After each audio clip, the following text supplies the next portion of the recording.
Shalom. Mari bersama kembali kita membuka Alkitab kita. Di dalam kitab Kejadian pasal 22, kita akan melanjutkan pembahasan tadi pagi.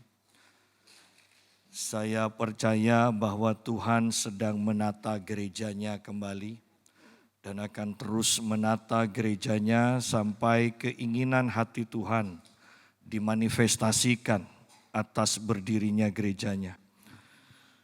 Kejadian pasal 22 ayat yang ke-14. Dan Abraham menamai tempat itu Tuhan menyediakan. Sebab itu sampai sekarang dikatakan orang di atas gunung Tuhan akan disediakan.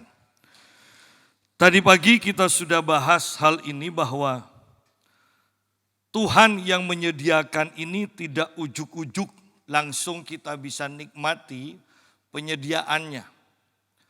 Bahwa kita melihat bagaimana ketaatan Abraham di dalam menuruti perintah Allah yang tidak mudah. Yaitu dia mempunyai anak tunggal, anak yang sangat dikasihi. Dan Tuhan meminta anak itu untuk dipersembahkan. Dan ketika Abraham mendengar hal itu, dia tidak meminta waktu, dia tidak mencari tanda, ya. Dia tidak meminta tanda apakah ini sungguh Tuhan atau tidak. Dia mengenal Tuhannya. Sehingga ketika Tuhan meminta, saya percaya ini tidak mudah. Tetapi ketidakmudahan ini dihancurkan oleh kuasa pengenalan akan Tuhan. Sehingga dikatakan keesokan harinya Abraham langsung melakukan apa yang Tuhan minta. Ya, tidak mudah. Ini adalah anak tunggal, anak yang paling dikasihi.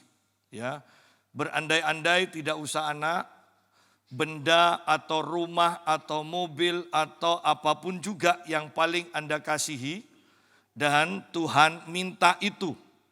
Apakah kita akan sama responnya seperti Abraham, memberikannya dengan segera? Dan kita akui bahwa itu tidak mudah. Tetapi ada satu contoh yaitu Abraham, dia berhasil melakukannya. Kalau sudah ada satu contoh yang bisa melakukannya, berarti perintah ini walaupun sukar pasti bisa kita lakukan juga. Sudah ada contohnya, ya. Nah, ketika Abraham sungguh-sungguh mempersembahkan, ternyata Tuhan katakan cukup. Aku sudah mengetahui sekarang bahwa engkau takut akan Tuhan, ya. Dan tidak segan-segan untuk menyerahkan anakmu yang tunggal kepadaku. Bahwa roh takut akan Tuhan seperti yang kita sudah pernah bahas, sungguh harus ada di dalam hati kita. Sehingga kita akan selalu berhati-hati dalam setiap kehidupan kita, menjaga kekudusan kita dan selalu mentaati Tuhan. Tadi pagi kita sudah bahas bahwa penyembahan atau penyembah bukan hanya soal nyanyian atau seorang penyanyi yang akan mempersembahkan pujian kepada Tuhan. Bukan itu.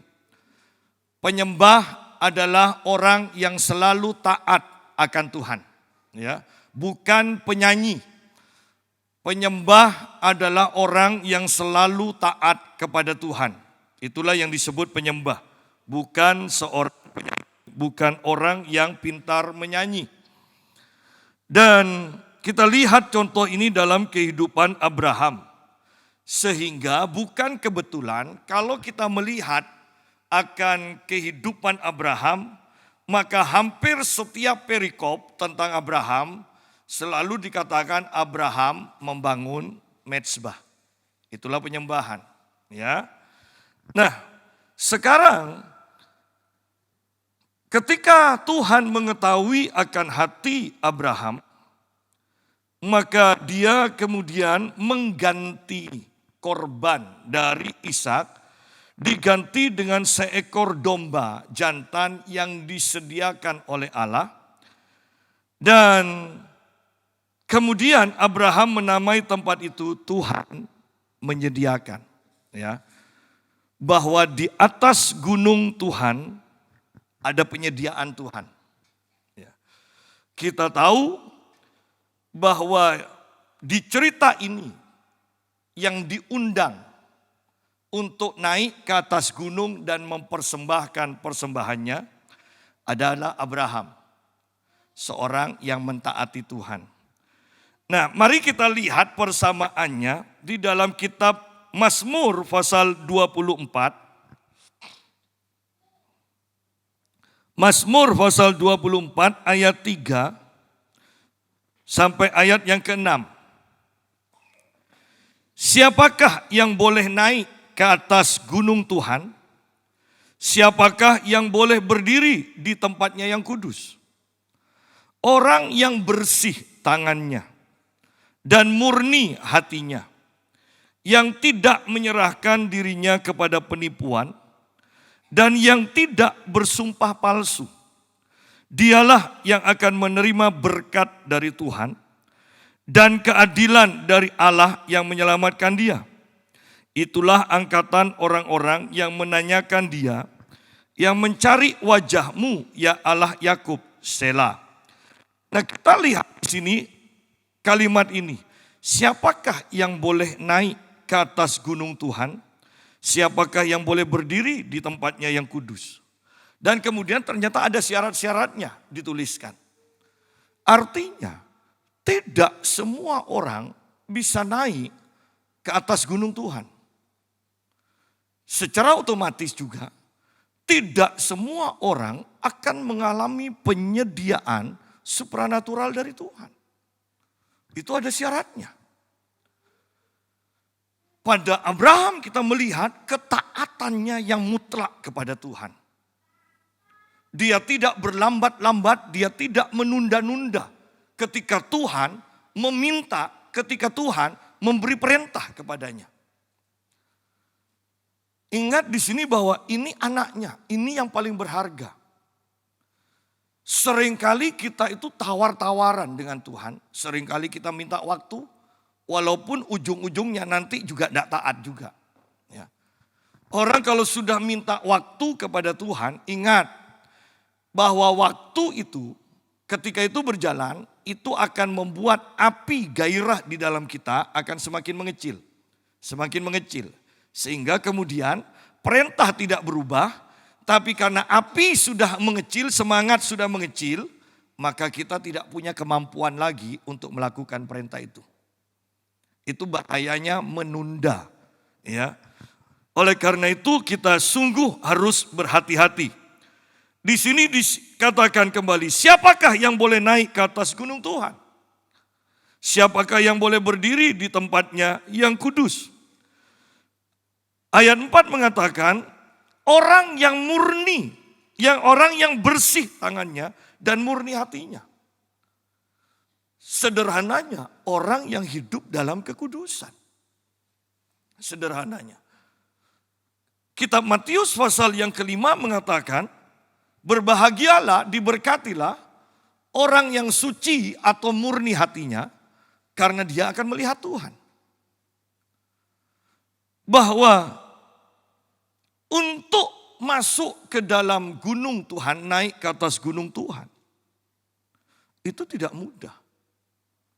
Butuh kesucian, butuh kemurnian. Di sini murni hatinya, murni. Ya. Seringkali hati kita ini kan licik kan. Sudah melakukan kesalahan masih aja tidak ngaku. Kemudian kita kadang membenarkan, Allah orang bukan saya aja yang melakukan. Kan banyak juga yang melakukan. Nah itu sebenarnya hati kita licik. Ya. Allah Tuhan pasti ngerti kok kelemahan saya. Itu licik. Kenapa? Karena Tuhan sudah memberikan kuasanya kepada kita untuk melakukannya.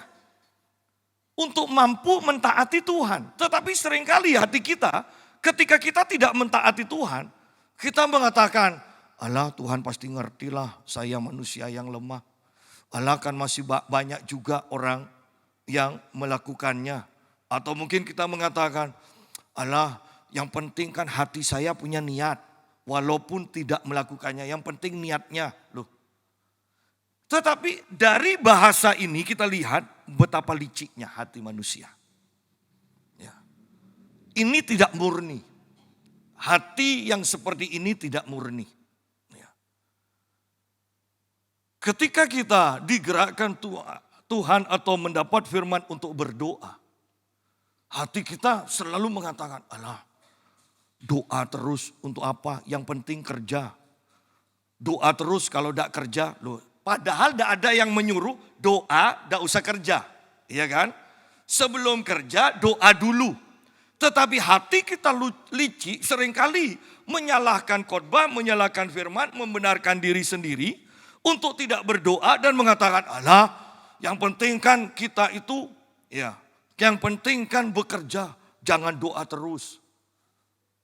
Doa terus, doa terus. Ya. Kan ada pendeta, saya kan bukan pendeta.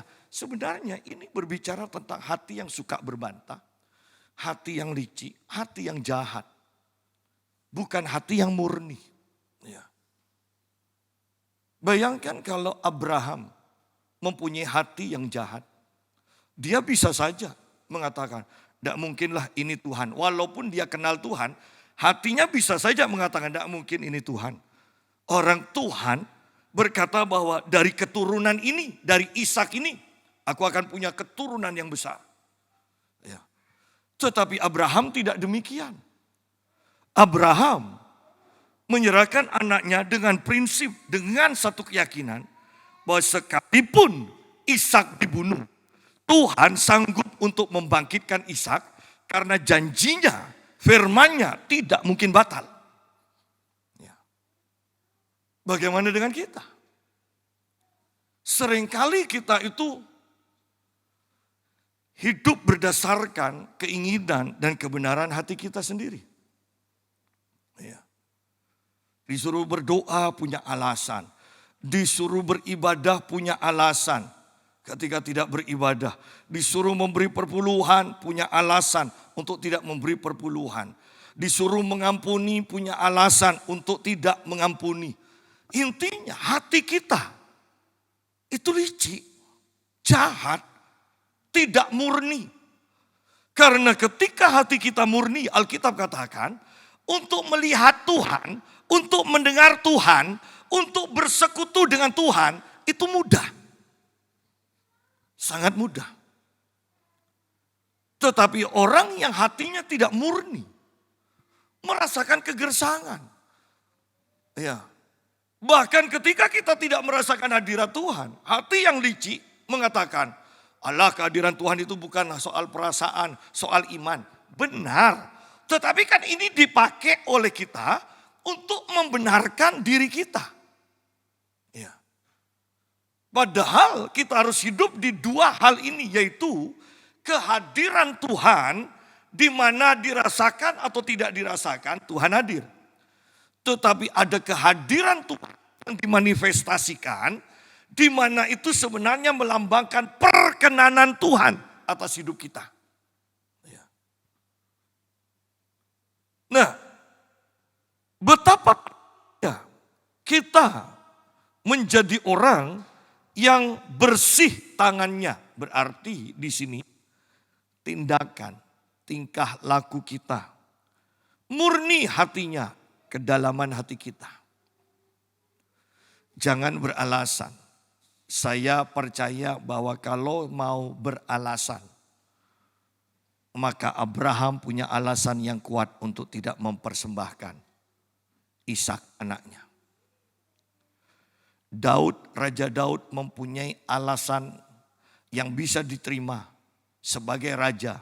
Dia tidak punya waktu yang banyak untuk bersekutu dengan Tuhan. Tetapi ternyata dua pribadi ini tidak memakai alasan itu. Bahkan Raja Daud, kalau kita perhatikan bagaimana ada raja berperang. Tetapi setiap hasil jarahannya diambil, dikumpulkan hanya untuk Tuhan. Itu tidak masuk akal.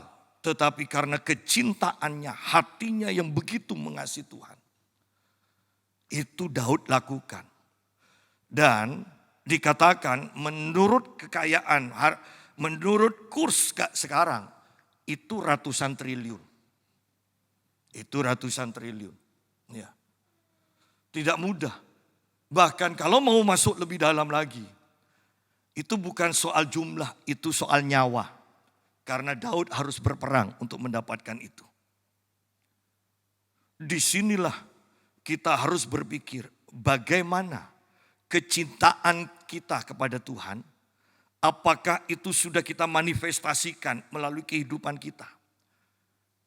Inilah berbicara tentang penyembahan ya seperti ini. Ini penyembahan. Ketaatan apapun yang terjadi. Kita tetap taat. Apapun yang Tuhan minta, kita tetap taat. Ketika Tuhan panggil saya ingat betul bahwa pada waktu itu, Mami ketika mengatakan masuk sekolah Alkitab aja. Dan saya katakan, saya langsung masuk sekolah Alkitab. Padahal pada waktu itu, saya masuk ranking 7 Prapon Binaraga. Dan saya sedang dalam persiapan. Dikatakan jangan khawatir walaupun yang dipilih 6 untuk masuk PON.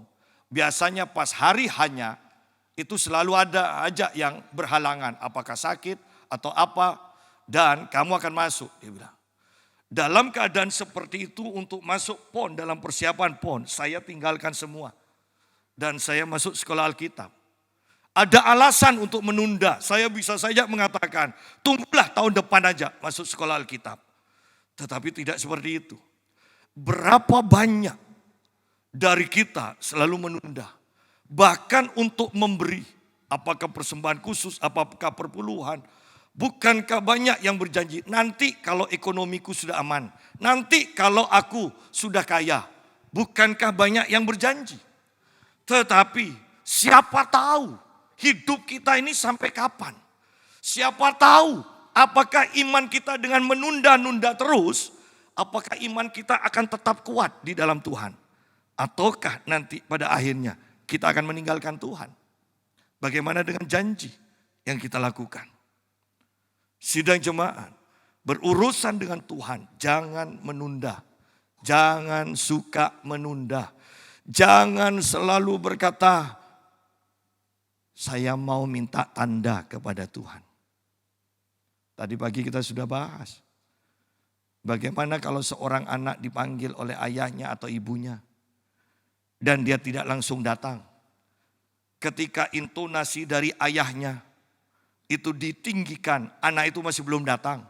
Anak itu masih berpikir, jangan-jangan ini bukan suara papaku. Jangan-jangan ini bukan suara mamaku. Nanti kalau teriak sampai 10 kali aku baru datang. Dan ketika kita datang, rotan yang nunggu kita. Bukankah banyak dari kita, anak-anak Tuhan, Anda mungkin mendengar kesaksian, atau mungkin kita sendiri, ya, selalu minta tanda. Saya katakan, saya tidak pernah minta tanda. Apapun yang saya lakukan, saya tinggal nunggu 1 menit, 2 menit di dalam hati saya. Ketika klik damai sejahtera, saya lakukan. Seharusnya itulah kehidupan kekristenan. Orang yang bersih tangannya dan murni hatinya. Murni.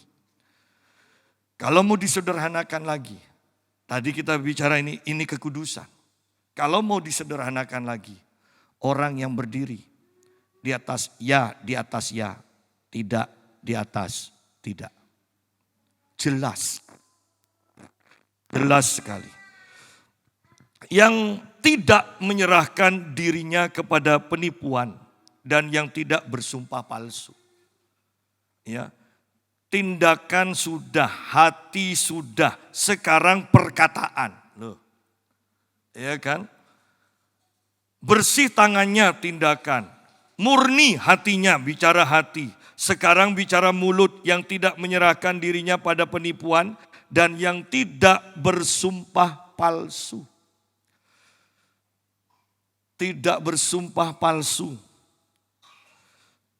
Kadang lihat ada adat yang tidak sesuai dengan Alkitab. Dulu ketika saya sekolah di sekolah Katolik, ada satu hari yang disebut 1 April, MOP. Dan di sana orang saling berdusta, bohongi, orang dipermalukan, dipanggil kepala sekolah dan sebagainya. Sudah datang, ternyata 1 April. Ya, orang bebas membohongi. Itu kalau matinya tanggal 1 April, habis itu. Ya kan? Lihat bahwa bukankah kebudayaan yang tidak sesuai dengan firman Tuhan tidak perlu kita lestarikan. Di sini dikatakan di sini bahwa yang tidak bersumpah palsu.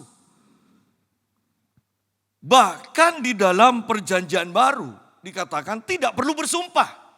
Orang sudah tahu bahwa perkataan kita bisa dipegang. Bagaimana dengan kita? Bahkan seringkali kita berjanji jam 7 ya. Ternyata datangnya jam 7:15.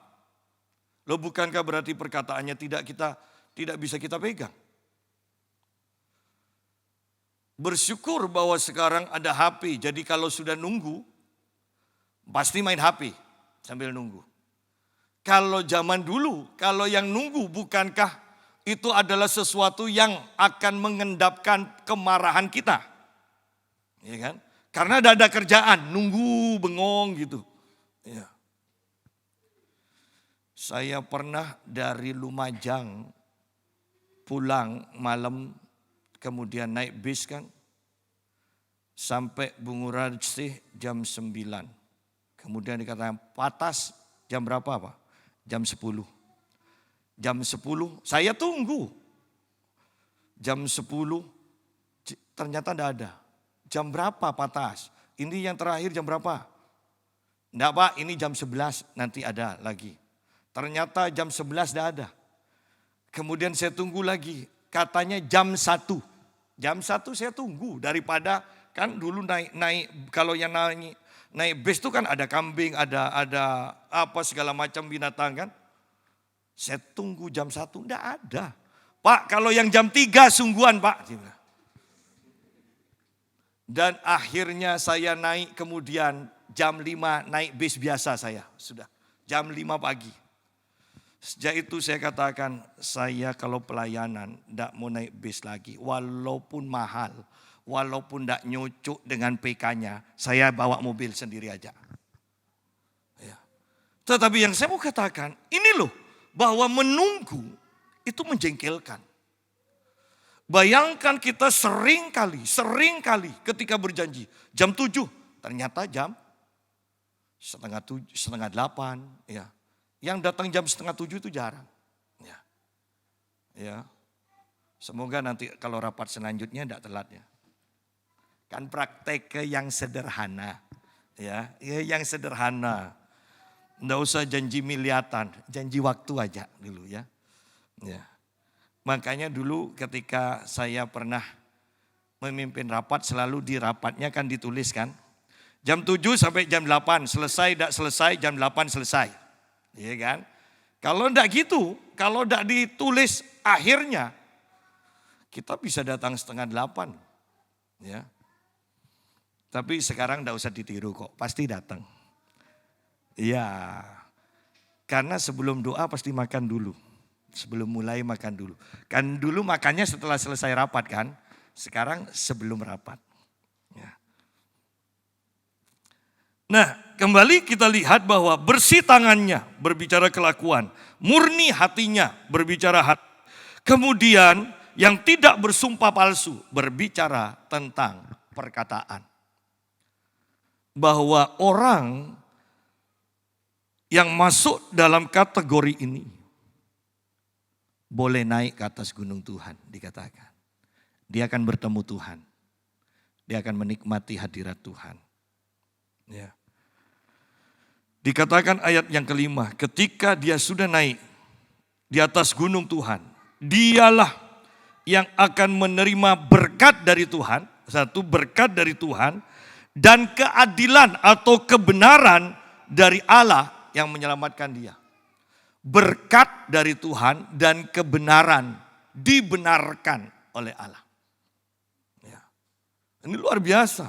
Ketika Abraham naik ke atas gunung dengan hati yang murni, dia mentaati Tuhan, maka Tuhan menyediakan berkat di sana. Dia mengalami penyediaan dari Tuhan. Di sini dikatakan, siapa yang diundang Tuhan yang boleh naik ke atas gunung Tuhan? Ayat 3 dan 4 ciri-ciri secara pasti. Tetapi bagaimana bisa kita akan mempunyai tangan yang bersih, hati yang murni, mulut yang tidak bersumpah palsu. Kalau ini jadi aturan-aturan yang harus kita taati, sukar loh. Tetapi ini bisa terjadi dengan sendirinya ketika kita masuk ke ayat yang ke-6. Itulah angkatan orang-orang yang menanyakan dia, yang mencari wajahmu ya Allah Yakub, Selah. Jadi orang yang bersih tangannya, orang yang murni hatinya, orang yang tidak bersumpah palsu, itu akan terjadi dengan sendirinya ketika kita mempunyai hati yang selalu mencari wajah Tuhan. Bahwa persekutuan kita dengan Tuhan, akan mengubah kita menjadi seperti Tuhan atau diselaraskan seperti Tuhan. Dengan siapa dia bergaul, dia akan menjadi seperti itu. Ya, itu ayatnya. Bahwa ketika kita bergaul dengan Tuhan, kita selalu mencari wajah Tuhan. Kita selalu bersekutu dengan Tuhan. Tanpa usaha yang keras, kita akan berubah dengan sendirinya. Itu kuasa keintiman. Ya. Sayangnya untuk menjadi intim, banyak orang yang tidak mau menyediakan waktu. Kita sering kali hidup berdasarkan kebenaran diri kita sendiri. Kita sering menganggap diri kita lebih tahu. Dan akhirnya dengan kekuatan kita sendiri, kita menjadi orang yang putus asa. Karena ternyata tidak semudah apa yang kita pikirkan. Tetapi ketika kita mencari wajah Tuhan, kita terus mencari wajah Tuhan. Sedikit demi sedikit kita akan diubah. Dan terus diubah. Dan terus diubah. Sehingga untuk menipu itu menjadi hal yang sukar bagi kita. Sehingga untuk jadi orang yang menghalalkan segala cara itu menjadi hal yang sukar bagi kita. Ya. Itulah angkatan orang-orang yang menanyakan dia, yang mencari wajahmu ya Allah Yakub. Terjemahan lain mengatakan itulah generasi yang mencari wajah Tuhan. Generasi yang mencari wajah Tuhan. Apakah kita yang ada di sini juga pantas disebut sebagai generasi yang mencari wajah Tuhan? Saya ingatkan kembali, ada hamba-hamba Tuhan, ada jemaat di luar Pamekasan, di luar GPPS ini, yang begitu kaget ketika saya mengatakan saya punya jemaat. Mungkin 40%, 50% datang 3 kali ibadah dalam seminggu. Hari Minggu pagi dan hari Rabu. Bahkan ditambah dengan doa hari Kamis. Dan berita ini sepertinya sesuatu yang sangat langka bagi kebanyakan jemaat di gereja lain. Mereka puas hanya datang seminggu sekali. Bukankah kembali kalau hanya datang seperti itu, kita harus berusaha untuk menghibur hati kita sendiri. Karena Roh Kudus akan berbisik, datang pada Tuhan. Hati kita akan mengatakan, cukup, toh masih lebih baik dari beberapa orang. Lihat, ini bahayanya ketika hati kita tidak diselaraskan dengan Tuhan. Kembali kepada pembahasan kita sekarang di dalam Kejadian 22.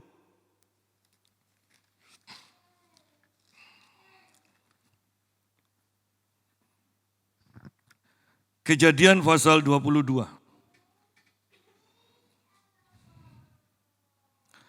Dan Abraham menamai tempat itu, Tuhan menyediakan. Sebab itu sampai sekarang dikatakan orang, di atas gunung Tuhan akan disediakan. Sidang jemaat, penyediaan Tuhan itu sangat luar biasa. Pengalaman saya beberapa bulan atau setahun terakhir ini, saya katakan pada istri saya dan istri saya juga menganjurkan, sudah tua, jangan pelayanan terus. Karena kalau pelayanan saya kelihatannya kalau ceritanya gagah. Tapi sampai rumah itu 2 hari itu tidur terus. Ya. Sudah umur terasa juga, kalau dulu enggak. Ya. Apalagi kemudian diundang oleh pendeta atau gereja yang besar. Ternyata ya sudah bicara ini Pak, kalau di sini perpuluhan kita setiap bulan 250 juta. Tapi PK-nya itu hanya cukup untuk bayar sopir dan bayar BBM. Kalau makan, kalau mau cukup makan di Sinjai. Kalau makan agak di atas itu, tidak cukup. Ya, tidak cukup. Loh ini gereja yang 200 orang loh sekali ibadah. Dan perpuluhannya aja 250 juta. Tapi ngasihnya tidak sampai separuh kita. Ya. Tidak sampai separuh kita. Saya katakan, sudahlah daripada saya diperalat, saya tolak. Tapi untuk menjaga hubungan biasanya setahun 4 kali, saya bilang 1 kali aja. Ya. Ya. Dan ketika saya lakukan, saya menikmati hal ini, tiba-tiba saya merasa begini. Walaupun yang memberi PK tidak benar.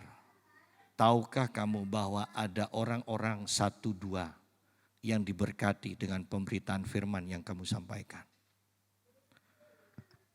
Dan itu kemudian membuat saya bertobat dan saya katakan pada istri saya, sudahlah sebisa mungkin kalau undangan saya terima. Dan saya katakan Tuhan, aku akan terima kalau diundang. Walaupun PK-nya tidak cukup, aku terima. Tetapi ketika saya kemudian terima, Anda tahu bahwa setiap saya melayani di tempat yang seharusnya pas atau kurang, Tuhan selalu pertemukan dengan orang-orang lain yang minta doa, yang sekedar ngundang makan, dan dia memberikan persembahan. Pak, ini Pak berkat buat Bapak, ini berkat. Dan ini jauh lebih banyak daripada PK yang saya terima. Dan bukan hanya 1 kadang-kala. Itu bisa kadang 2, kadang sampai 4 orang bisa ngasih seperti itu. Bukankah ini penyediaan Tuhan? Sidang jemaat. Nah, lihat di sini kembali ayat 14 dikatakan Abram menamai tempat itu Tuhan menyediakan. Tetapi ingat di sini sebelum Tuhan menyediakan ada ketaatan dari Abraham. Banyak orang mencari penyediaan Tuhan. Tetapi hatinya taat atau tidak. Ya. Mau soal perpuluhan, mau soal persembahan khusus, mau soal doa, mau soal mengampuni, soal apapun juga. Ketika Tuhan berfirman, apakah kita taat? Seringkali yang kita tuntut adalah Tuhan menyediakan. Penyediaan Tuhan. Dan kemudian kita kecewa ketika kita tidak mengalami penyediaan Tuhan. Padahal ada urut-urutannya. Toh yang Tuhan minta kepada Abraham juga bukan karya Abraham sendiri. Iya kan? Yang namanya anak Ishak itu kan pemberian Tuhan. Itu pun itu pemberian. Banyak dari kita tidak mau mentaati Tuhan, tetapi mengharapkan penyediaan Tuhan. Bagi Abraham, lihat di sini. Abraham yang menamai tempat itu Tuhan menyediakan. Sebab itu sampai sekarang dikatakan orang di atas gunung Tuhan akan disediakan. Bahwa di atas gunung Tuhan akan terus disediakan. Terus ada penyediaan Tuhan. Tetapi kita ingat kembali, siapa yang diundang Tuhan ke atas gunungnya? Orang yang bersih tangannya, orang yang murni hatinya, orang yang mulutnya tidak menipu, dikatakan. Ada hal-hal yang harus kita taati sehingga kita akan mengalami penyediaan Tuhan terus menerus. Ya. Ayat 15, untuk kedua kalinya berserulah malaikat Tuhan dari langit kepada Abraham. Katanya, aku bersumpah demi diriku sendiri. Demikianlah firman Tuhan, karena engkau telah berbuat demikian. Karena engkau telah berbuat demikian. Karena engkau mentaati aku. Karena engkau mempersembahkan yang paling engkau kasihi kepadaku. Dan engkau tidak segan-segan, di sini dikatakan, untuk menyerahkan anakmu yang tunggal kepadaku. Maka aku akan memberkati engkau berlimpah-limpah. Bapak GMM Mutu sudah pernah menjelaskan hal ini. Dan dikatakan dengan berkat akan ku berkati engkau. Dikatakan. Jadi dengan berkat akan ku berkati engkau. Secara sederhananya berkat 2 kali ganda. Ya. Di sini dikatakan aku akan memberkati engkau berlimpah-limpah. Dan membuat keturunanmu sangat banyak seperti bintang di langit dan seperti pasir di tepi laut. Lihat, diberkati berlimpah-limpah dan punya keturunan. Coba Anda kalau salah satunya kan tidak asik juga. Diberkati berlimpah-limpah tapi tidak ada keturunan. Untuk apa? Kerja buat anaknya orang lain. Iya kan? Punya keturunan banyak lagi tapi tidak punya uang. Itu kan repot juga. Tetapi lihat cara Tuhan memberkati. Bahwa lengkap, ini paket lengkap. Diberkati berlimpah-limpah. Dalam kelimpahan itu keturunannya banyak. Dan kalau ada orang yang menyerang atau kita berperang, dikatakan akan menduduki kota-kota musuhnya. Tuhan menjamin kemenangan demi kemenangan bagi kita dan keturunan kita. Punya kekayaan, punya keturunan, tapi kalau menjadi tawanan untuk apa? Tetapi Tuhan di sini bukankah ini paket lengkap? Penyediaan Tuhan. Bahwa dia memberkati berlimpah-limpah, dia memberikan keturunan yang banyak, dan dia menjanjikan kemenangan dari musuh-musuh kita. Ya. Dan terlebih lagi, inti kita diberkati. Ayat 18. Oleh keturunan mula semua bangsa di bumi akan mendapat berkat. Bahwa kita akan menjadi berkat. Sidang jemaat, Anda harus yakin bahwa Anda ada di satu kampung. Kampung itu menjadi aman. Kampung itu dulunya tidak ada mungkin PDAM hanya 2 jam, 3 jam sehari. Ketika Anda masuk di kampung itu, maka PDAM menjadi 24 jam sehari semalam, hidup terus.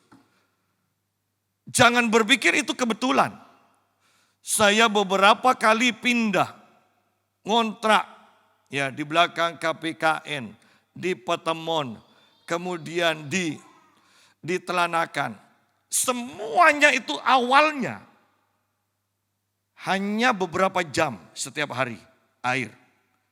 Dan air kan berbicara kehidupan. Tetapi ketika saya masuk, air itu menjadi 24 jam. Eranya yang ditelanakan, ketika saya masuk ke sana, itu biasanya kan 2 hari sekali.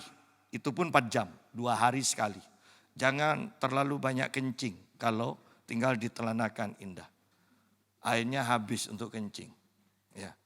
Tapi ketika saya masuk ke sana, ada jalan. Bagaimana saya bayar lebih, jadi itu ada langganan khusus 24 jam.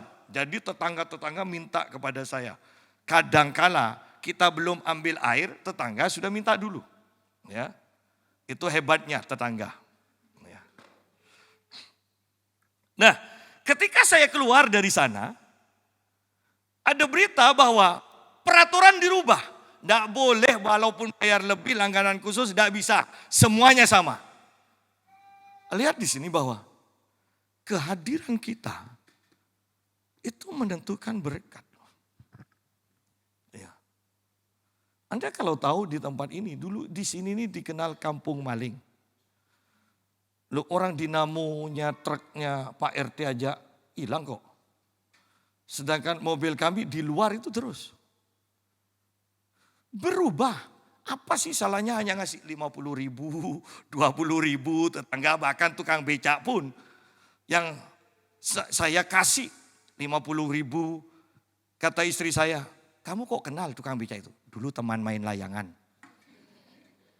Oh iya kan dulu saya kan sebelum sekolah saya harus dibelikan papi layangan 10 sampai 15 layangan. Kalau enggak saya enggak sekolah dulu. Ya. Jadi itulah saya sehingga ada tukang parkir juga. Woi setiap pagi. Kamu nyapa kok seperti itu? Ya. Teman layangan. Ya. Bersyukur kata istri saya, kamu ini ya teman layangannya jadi tukang parkir, jadi tukang becak, 2 jadi tukang becak, tukang parkir. Kamu untung jadi pendeta. Bayangkan kalau saya jadi tukang parkir juga. Ya. Tetapi dari sikap suka memberikan tidak banyak kan, tetapi itu menunjukkan perhatian kita. Yang penting itu perhatian kita pada tetangga. Dan suasana berubah. Sidang jemaah. Bahwa inti loh. Alkitab katakan, Tuhan katakan, oleh keturunanmu lah semua bangsa di bumi akan mendapat berkat. Bayangkan orang Kristen setiap hari berdoa minimal untuk kotanya, ya kan? Untuk bangsa dan sebagainya. Itu kalau tidak ada yang berdoa, Anda bisa bayangkan dengan adanya doa Anda mungkin katakan tapi belum jadi surga di bumi. Tapi bumi ini bisa bertahan, saya percaya salah satu penyebabnya adalah karena umat Tuhan berdoa. Ya. Saya tidak bisa bayangkan kalau bumi tanpa umat Tuhan. Bukankah kita disebut garam? Berarti bumi ini awet walaupun sudah mulai dulu dikatakan ya rusak, hancur, oh ya udara apa segala macam kan, air tercemar. Toh masih aja bertahan. Ya. Karena ada garam yang mengawetkan.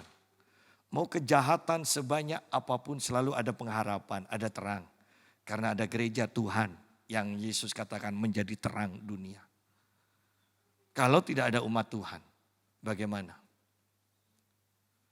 Dan inilah yang Tuhan janjikan kepada Abraham. Oleh keturunanmu lah semua bangsa di bumi akan mendapat berkat. Dan dari berkat ini kembali Tuhan ulang. Karena engkau mendengarkan firman-Ku. Jangan pilih-pilih untuk melakukan firman. Jangan pilih-pilih. Ada orang-orang yang hanya pilih-pilih firman untuk dilakukan. Bahkan mungkin memilih firman, satu firman yang tidak dilakukan. Itu sama aja. Ya. Lihat dari semua berkat, penyediaan Tuhan. Kemudian berkat yang Tuhan ucapkan satu persatu. Ditutup karena engkau mendengarkan firman-Ku. Jadi, bahwa setiap ibadah pun seperti ini. Kita mendengarkan firman, bukankah itu mempersiapkan kita untuk menerima janji-janji Tuhan. Banyak orang yang menganggap remeh untuk datang beribadah, untuk mendengarkan firman. Kalau mendengarkan firman sedikit lebih panjang, kok panjang ya. Padahal tidak ngeluh loh kalau mendapatkan berkat lebih banyak dari biasanya. Kok lebih banyak ya Tuhan. Kan tidak ada kan? Ya. Padahal kan untuk diberkati di sini dikatakan karena engkau mendengarkan firman-Ku. Karena engkau mentaati firman-Ku. Bagaimana bisa taat kalau tidak pernah mendengar firman? Karena semakin sering kita mendengar bahkan firman yang diulang, mau tidak mau namanya manusia sudah diulang nasihatnya, masa tidak dilakukan? Iya kan? Itu gunanya firman diulang. Satu kali mungkin tidak taat, dua kali tidak taat. Ya. Kalau sudah 7 kali masih tidak taat, masa hati nurani tidak katakan, aku ini orang loh. Masa dinasihati tidak mau taat. Iya kalau tikus. Ya kan? Saya tidak pakai anjing karena anjing pun taat. Ya kan? Kalau sudah dilatih beberapa kali anjing itu taat. Kalau tikus enggak. Ya kan? Kalau tidak percaya coba. Ya. Nah kemudian ayat yang ke-19 ayat terakhir. Kemudian kembalilah Abraham kepada kedua bujangnya. Dan mereka bersama-sama berangkat ke Berseba dan Abraham tinggal di Berseba. Arti dari Berseba adalah sumber air berkelimpahan. Bukan kebetulan. Hebatnya Alkitab itu setiap nama selalu ada kaitannya dengan jalan ceritanya. Bahwa setelah Abraham taat kepada Tuhan, dia mengalami penyediaan Tuhan. Dan kemudian bahkan bukan hanya mengalami, dia tinggal di sumber air berkelimpahan. Bukan saja Abraham diberkati berkelimpahan, tetapi dia tinggal dalam kelimpahan. Ingat bahwa bukan hanya mencari penyediaan Tuhan. Yang terpenting adalah kita taat pada firman Tuhan. Maka penyediaan akan terjadi dengan sendirinya.